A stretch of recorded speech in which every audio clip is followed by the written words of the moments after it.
Welcome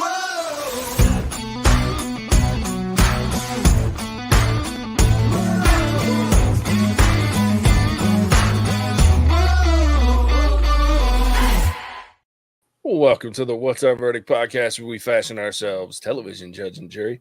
My name is JJ Crowder. I'm here with my co-host, Alec Burgess. Let's get it.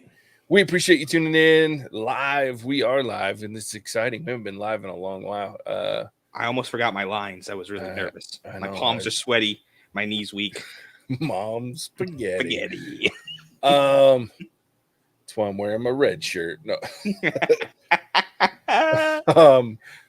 Yeah, like I'm excited to be live again, though. So it has been a long minute. Yeah, we're here to talk about live the new Disney Plus. See, I can't even fucking talk. You're doing great, JJ. Yeah, geez. Breathe. Remember, we practiced this. I apologize. Look at the camera, but not into everybody's souls. Yeah, no kidding. Thankfully, nobody's on right now. So yeah. Oh, this is gonna go viral on TikTok. Fuck, I forgot about TikTok. Yeah, so we're here. First of all, thanks for joining us, whether you're live or whether you're watching after the fact. We appreciate it. Go ahead, hit the like, subscribe, bell notification buttons, all those buttons. It'll help you keep up with our live episodes, because we're back. We're going to be doing them at least for a little while, because there's a couple of shows coming. We got this one that we're doing now that's going to run, I think, almost all the way through July, if not past July. And then we have Ahsoka that comes out, which is the one I'm really excited for. Yes. The Witcher's coming out. Like, there's some serious TV starting to roll back in, so I'm excited. I'm liking it. Yeah. So yeah, hit that like, and especially the bell notification, because then you'll be able to know. It'll tell you when we're going live. And we go live here on Facebook and on Twitch, so wherever you want to watch us live. With that, we are here to talk about the Disney Plus original series coming out of Marvel again, Secret Invasion. Yeah, it's interesting. It is. I don't know about this, JJ. I'm excited to hear, because this is like your kind of show, dude. Like, I thought, like, yeah, and see, it starts thing out strong with this, global conspiracy to take over the world. I'm in it. I'm in for that 110%. I love this aspect of the Skrull coming in and secret invasion of the Skrull, essentially. Yeah. What was hurting me was I didn't really care what happened next. And this has been a big beef I've had with these Marvel TV shows and even a few of the Star Wars ones. Yeah. Where there's a decided lack of urgency. It's like what they did was they took a 6-hour movie, essentially, of content and just divvied it up into 45-minute batches. It doesn't play like a TV show, right? Sure. And I feel like if you're going to go that route where it, not a TV show, but feels like a movie, make it bingeable. Fair. Like, drop it all at once, because as far as next week goes, am I like, oh, I have to know what happens next? No. If episode 2 was available, I'd watch it. Sure. And so it's one of those things where it's like they're stuck in this middle ground, right? Where they're not treating it like a TV show where you end on a cliffhanger. You have to get your audience back there next week. How are you going to do that? And it's not treated as a movie would, because they have so much content that they need to expand it. But they're doing a weekly release like it was a TV show. Yeah. And so throughout the entire thing, I was kind of like, I'm not in it. Even when you get to kind of like the climax of the show.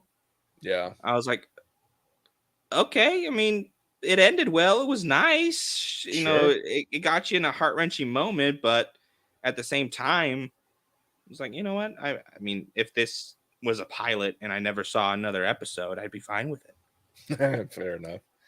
Yeah, I get that. Like, and I think, and I mean, we've talked about this, so maybe we're beating a dead horse at this point. I don't know, but I feel like they've picked very interesting comic series to adapt. Like, And it was one thing when we had all the intro movies and things like that. And I was a big proponent of the TV shows because to me it felt more in line with like the comics, right? So the comics, I'm pretty sure Secret Invasion, the comic story was an 8-book series, if I remember right. I'd have to pull it back up and look again. I don't remember, but I believe it was 8 books. I know there were at least 8 self-titled, like they were called Secret Invasion Book 1, Book 2. There were 8 of those, but I think there were some other tie-ins, and it tied in. There was some pre-Civil War comic series that tied in and or set you up for this. Anyway, it's quite the series of events. But again, it's an obscure story that doesn't play well if you don't have comic knowledge. Whereas the reason like the original, phases worked was again because we're getting to know these characters. Now, I say all that to say like I wish we had Disney Plus and TV shows during phase 1 Oh, that'd because be great. yeah, because I mean that's one of the issues that I had with phase 1, 2, 3, 4, 3 for sure. Let's just stick with 3 because that's safe. Because there was no like you would jump from movie to movie and you're like, well, what was so and so doing during this movie? Why wasn't Iron Man helping out with Captain America in this? And so the TV shows allow for a little more play within that world, and it feels a little more like the serial comic supplemental information that tied all these stories together. But I don't think they've been as successful at it because we're past phase 3. They didn't start until phase 4, phase 5, which, as we've mentioned many times, has been a little lackluster. And I fully feel it's because they haven't found people that have replaced the Robert Downey Jr.'s and the Chris Evans and those that have really carried the series for a long time, the movies. With that said, I'm glad to see Nick Fury back on the screen in a big role instead of a goofy cameo or as a Skrull that if you're watching the second Spider-Man movie long enough and the nuance, you start to figure out that's not actually Nick Fury. So I like where we're at with that, and I love Samuel L. Jackson. I have a feeling because I liked them. The best part about Captain Marvel movie, which there wasn't a lot, but the best part of it was the Nick Fury Talos back and forth. Mm-hmm. Ben Mendelsohn and Samuel L. Jackson are great on screen together, and they showed that again in this episode. Like when they're having the fight, it was really cool, like to see that dynamic that they had. There was the comedy, the jokes. Like I'm only midlife, and for my people, I'm handsome according to our people's standards. Like so, I like their banter. That was really fun. I'm also intrigued by Gaia, this new character, because I love Emilia Clarke. I think she's a phenomenally underrated actress. Like she gets all this hype because she was in Game of Thrones, but I think Game of Thrones wasn't her best stuff. So I really am excited to see her in this kind of torn, or they want you to think at least at first is kind of this torn role. And I'm intrigued by the villain, like because we saw so little of him, and he's obviously a pretty brutal bastard because man, he freaking straight up assassinates I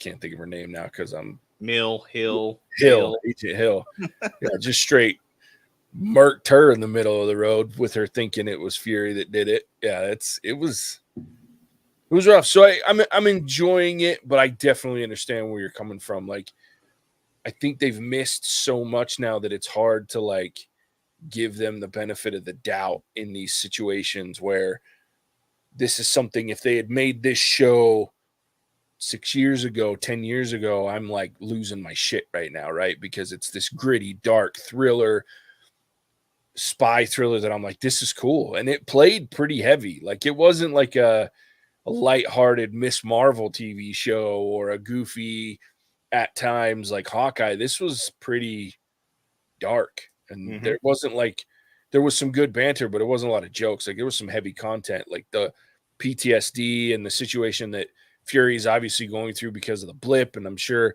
they insinuate that he's blaming himself a lot for Stark and for other stuff, and the breakup of the team and whatnot's going, all these things going on. And then you have Talos, who's lost his wife, and his daughter's part of the resistance, which is an enemy force that we're dealing with. I mean, it's just a mess, you know what I mean?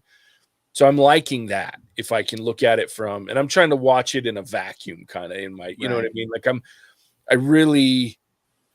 there was a couple times I was getting into it and I was like, I paused and I walked away. I went and got something to eat or I got a drink, and then I came back to it because I was like, I'm getting frustrated because I'm starting to compare it to other things.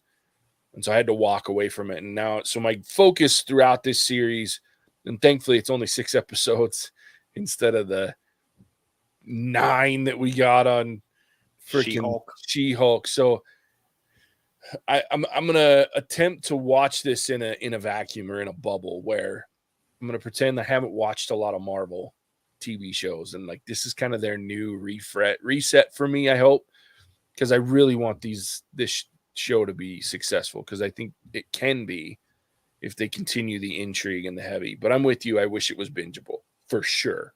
Yeah, or just find a way to tweak a thing here or there to keep the excitement. And that's like the biggest beef I have with it. Yeah. Content wise, I like the content.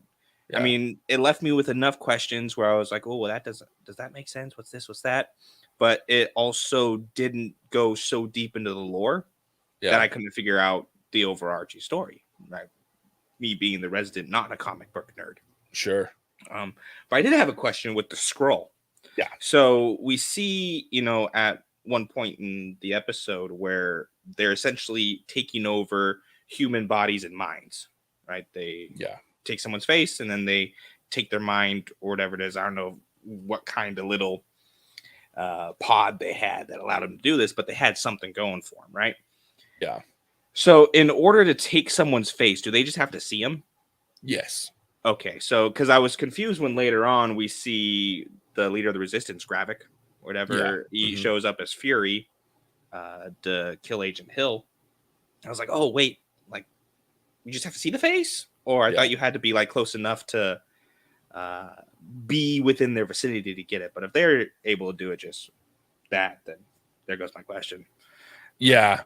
So they can shapeshift into anybody that they've seen. The pod piece and, like, taking their mind is like it's like a continuity type thing. So they get their memories and their thought processes, and because that's the thing, is even though they can mimic someone, they can't mimic their personality and their memories and things like that just by seeing them. They have to do what they showed with the touch. And then by keeping them in the pods, I'm not 100% sure where they're going with the keeping them, like, and I don't remember it's been a long time since I've read this book series, like a long time.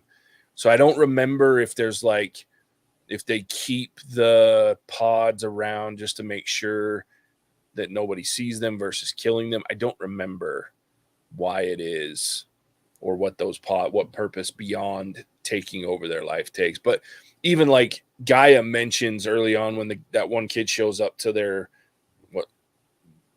their outpost or whatever, what looked like was a old nuclear reactor site. Obviously because the Skrulls aren't impacted by nuclear radiation. So she says, the longer we're in our, I can't remember the word she used, but the longer we're in the shell, that person's visage, the more realistic it becomes. They're able to maintain those mannerisms and things like that. So I know that's why, like, I find it interesting that they're saying that they don't like come out of it at all if they're the soldiers. Like, I don't remember there being anything in the comics that would indicate that they need to remain outside of like their home, other than maybe a discipline type thing where it's like, making sure they're on top of it. But I'd be interested, like someone that's read the books recently, I bet you it's been, since I've read, because I'm pretty sure they were like early 2000s, maybe late 2010s when the Secret Invasion books came out. So, I mean, it's been coming up on 20 years at least 14, 15 years since the books came out. So I read them when they came out, like because I was big. I loved the Civil War series, and this one followed the Civil War series pretty close. So it's been a long time. So if anybody's read it recently and knows if these pods or anything, but the other thing that my understanding is they're really kind of taking some liberties with the Secret Invasion storyline, because I do remember that what's happening right now is very different than what happens in the comics. Okay. I mean, the idea behind it and the overarching theme of the Skrulls are taking over Still the same. is the same, or there's an invasion they're trying to take over, but the reasons behind it, while similar, are very different. The Skrulls were never like good guys in the comics. Like that was one of the things that got me with the Captain Marvel movie, was like this whole idea that the Skrulls were good and the Kree were just oppressive. I mean, don't get me wrong, the Kree are assholes like in the comics too. So that's not shocking, but the Skrulls weren't much better. They, you know what I mean? Like they weren't a fun race of aliens that the Earth had to deal with. So the twist with them just being this oppressed people that were trying to find a new planet that'd been at war with the Kree for so long was a neat twist. It was interesting. I liked it. And so, it led to this version of what they're doing with Secret Invasion versus the Skrulls just coming to take over. The other thing I'll be interested to see is if they bring in any other cameos. Now they brought in some big cameos, right? We have Martin Freeman came in early on. You had Hill that showed up for a minute, but she was never a Skrull. You also had somebody else that popped up, but but in the comics they took over superhero places, and they had what we called Super Skrulls that had superpowers of their own. And so it was like some of that was interesting. So there were some infiltrated superheroes that were part of the Avengers, and long term, like one of them, like the main, if I remember right, there was a princess that was involved from the Skrull Empire, and she infiltrated the Avengers, I believe, before the Civil War series took place. And so she actually had to fight in the Civil War comic book as this character, and you didn't know it until you got to the Secret Invasion, but I can't remember her name or who it was she took over. But she took over a big deal. And part of their thing was like their throne world was destroyed by Galactus, and that's why they were looking for a new planet and how they ended up on Earth. So they had to tweak it, and that was good. I mean, yeah, but I'm looking forward to it. Like I'm liking the story. I'm liking the changes they made, and I like that it feels very Captain America Winter Soldier-esque, like dark and gritty, and I'm liking that feeling of it. So I'm hopeful, but I'm with you. I think they're making a mistake, and I know why they're doing it with the episodic. You know, obviously it's to make money and to get people to subscribe, but I think they should have at least done like 2 episodes a piece, right? Just have it a 3-week event. Give me a couple episodes. Well, I mean, I wouldn't even mind if you just made it something I wanted to watch. That's like fair next too. week, like episodically doing a week release over the course of 6 weeks, and then back it up with Ahsoka. Yeah, you got a great stream of content that's coming. Yeah, but like it just didn't grab me into where I'm like, oh, I have to know what's happening next. I mean, they threw in a joke about Nick Fury getting the Avengers in his midlife crisis. That was funny. I enjoyed it. And then they had a pretty cool scene at the end where you follow Gravik as he changes through all the different personalities he's been using and following Fury around with, which is really cool. But I mean, these little moments that were in there, this was a 45-minute episode or something like that, pretty close to it. Yeah, 50, I think. Yeah, it was too long for what they were giving to make me want to come back to see more. Yeah. I mean, obviously I'm going to watch it because the content is nice, but I'm not sitting here going, is it Wednesday yet? That's fair. Do I get to watch another one of these things? And I think that's probably my biggest beef with the Disney Plus shows is that they're being written as mini movies. Yeah. but released as TV episodes. Just pick one or the other. Yeah. Um, It's true. but I actually have another question. Okay. Who's this Russian Sophie chick? Have we seen her before? Are you talking about the agent that Fury like got kidnapped and taken with to? his mediocre thugs or whatever. Yeah, so she's actually not Russian. She's MI6. Ah. So she's British intelligence. That she's the Fury of England, basically. Gotcha. And they have a history, and I don't think if I remember right, there was a couple of versions of like the international Furies in the comics. I don't know that they stole her name specifically or used one that was direct, but he had a couple of those like mirror images across like some international. And I think my guess is they'll tie her into having a current connection because Fury's been gone. We find out for a while that he'll have some connection to Lady Hydra, who's been connecting all the villains together in the movies and TV shows in the background, played by Julia Louis-Dreyfus. So if I had to guess, she'll make an appearance somewhere in there because she's a big part of the connective tissue across these shows. And my guess is she'll be connected to this MI6 Fury. All right. Yeah. Okay. Because that was also one of like the sequences I enjoyed the most. Mm-hmm. Because they had good banter as well. Yeah. Where it was, I let you kidnap me type of a thing. Or, Yeah. I kidnapped you. You're losing a step. No, I let them kidnap me so they could bring me to you. And, if you really knew what was happening, you wouldn't have gotten taken by my mediocre thugs. Yeah. Even to the point where it's like, I'll have so-and-so drop you off at the safe house. Yeah. Like it's just that kind of spy banter back and forth, which is enjoyable. But I was sitting there going, I was like, I don't remember if I've seen her before. Where have I seen her? I don't think I have, but I think I probably should have. No, she's new for this series. Well, and then I like their banter when he's like, my drink's normally bourbon or whatever, and she's like, no, it's as much shit that you've done. You're bottom shelf forever. And he's like cringing as he's sipping on the shitty vodka. I thought that was pretty clever. And so it had its moments, and I liked the moments, but I was just like, when we were done, I was kind of like, okay. I think I even kind of texted you a few minutes in. I was like, okay, there's the way this is playing out does not seem like a 6-episode TV show that wants me to come back. I was kind of surprised that they killed off Agent Hill in episode 1. Like, wasted no time. Yeah, which I like, and I hope that she stays that way. Like, and I think she will because they had both her and Martin Freeman as guest starring. Mm-hmm.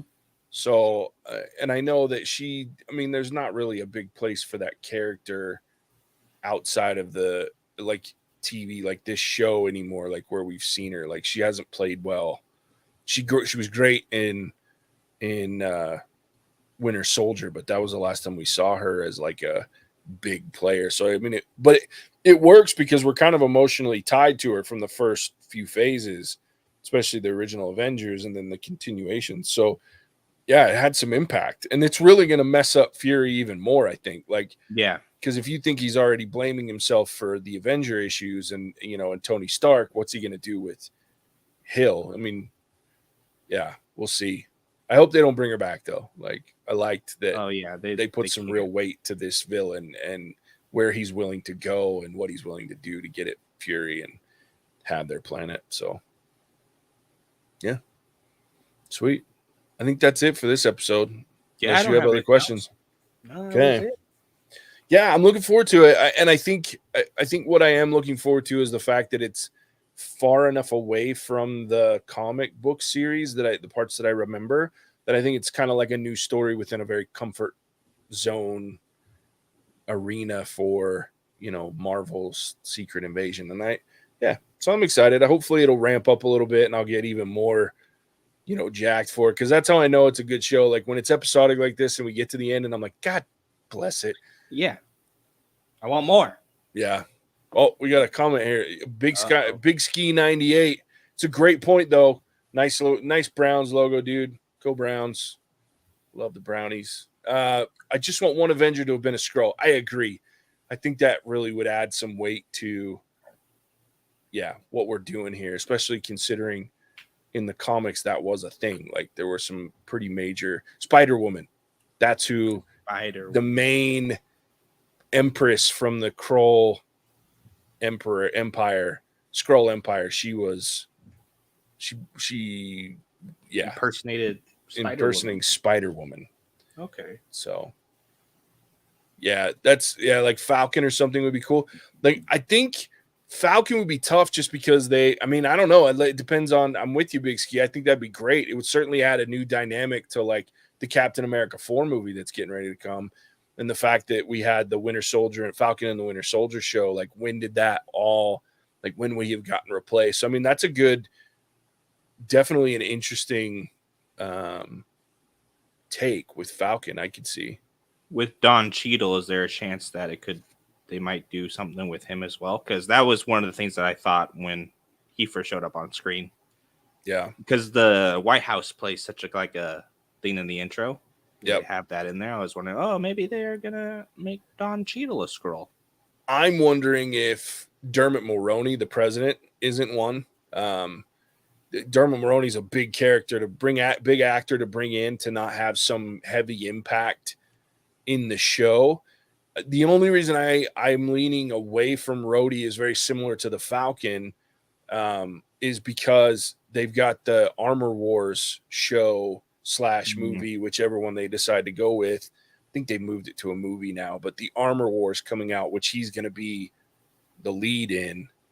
So I don't know. It just depends on how deep they want to take this Skrull invasion and how they want to carry that. So, but yeah, I mean, either one. That's a good point too. If I recall, Rhodey didn't have his braces visible in the White House scenes, and which is a good point. And I mean, if you think about it from that perspective too, like the only people that I would assume knew that he was in the braces were the Avengers, which there's far fewer around that would know that than used to be, right? So that's something that they could probably hide pretty well. It's a good point. Could be. Well, and that's the other thing to think of too that I just thought of with the pods, and maybe that's why the pods have been added in this particular, because if they're there and they're not dead, right? They're in these pods, then you can have a Rhodey being impersonated, or you can have a Falcon being impersonated, and then when this series is over or they've carried it out, you can still have the human versions come back because they're not unaliving them. They're putting them in these pods, right? Good catch. Yeah, I've been saying a naughty word for YouTube. I'm sorry, YouTube. So, and then any clip that I say any of those words, you can't put on TikTok. So I'll try to be more careful moving forward. But so that's Big Ski. Thanks, man, for those comments. I think that's a great thing, and I'm with you. I hope we see a high-level character that we're used to in some way, shape, or form being impersonated as a Skrull, besides just like what we saw with Martin Freeman's character. Like that was cool, but he's not someone that I'm like, okay, like, and telegraphed from a mile away. Sure. Like, I'm like, geez, so I think, I want somebody big. I want like a big character. Like, hey, and you might be able to save, She-Hulk for me. Oh, there we go. Anyway, that's neither here nor there. We don't speak of that show anymore. But so I think there's potential, and I'm looking forward to it. I hope it gets even more. Oh, see, that would be fun too. J. Jonah Jameson, J. Jameson would be a great one. I love that. But I think, so okay. One more thought, and then I'll end this. I keep having it. And that made me have a thought. So thanks for triggering my brain there, Big Ski. Here's my concern with this show. We had a big overarching theme that started with Winter Soldier, in that Hydra had invaded S.H.I.E.L.D., right? And from the inside, they were working against Shield and they were trying to take over the world in that way. This has the potential right now, as of the first episode, which is really early going, right? It doesn't feel bad. It feels like a different story, a different reasoning, different, even less sinister in my mind. They're just trying to find a new planet. This one's worked for a while. They were, in their mind, left on their own from promises that were made by people that haven't kept those promises to a certain degree. So it's less sinister. There's a more believable reason than it's just, well, it's Hydra, right? My fear is, as this goes on, I don't want it to feel familiar, right? That's my other thing is I'm like, we saw this not that long ago, and it worked pretty well. It was a great twist in Winter Soldier. So I hope that they keep the familiarity of this plot, this overarching plot of taking over the world through a, clandestine sneaking in and taking it through the comfortable lanes. I hope they keep it fresh, because if it starts to feel redone, that's gonna create some real frustration for me. That's been my one fear, biggest fear probably coming into this show, is like, this feels really similar to Winter Soldier and the whole Hydra thing that lasted for a while and has been talked about for a minute. So anyway, there's that last thought. With that, we'll go ahead and wrap this thing up. Big Ski Charles, thanks for the comments, guys. Thanks for joining us. We'll be back next week. And next week and the next week, and we'll cover all 6 episodes. Time frames will be similar-ish. I know both of us have a little bit of traveling that we're doing, so we'll have to work around some of those things as we go, but we'll make it work. So we'll be here, and then we should be live for a little while with Ahsoka coming, I think, right after this one, and some of the other shows that are getting ready to happen. So I'm looking forward to it. We're glad. I know Alec and I are both excited to be live again. It's been a while. So it has been a minute. Yeah. So there it is. Thanks for joining us. Alec, before we go, though, why don't you tell them where all the other great places they can find us when they're not watching us live? I'm happy to. Ready to get banned from YouTube, JJ? Yes. Thank you for tuning in to our live review of Marvel's Secret Invasion Episode 1. This was a bit of a question as to whether or not we would review this show due to past Marvel showings. But let us know if you are happy to see it or not in the comments. We would like to know. We appreciate and thank you for the feedback.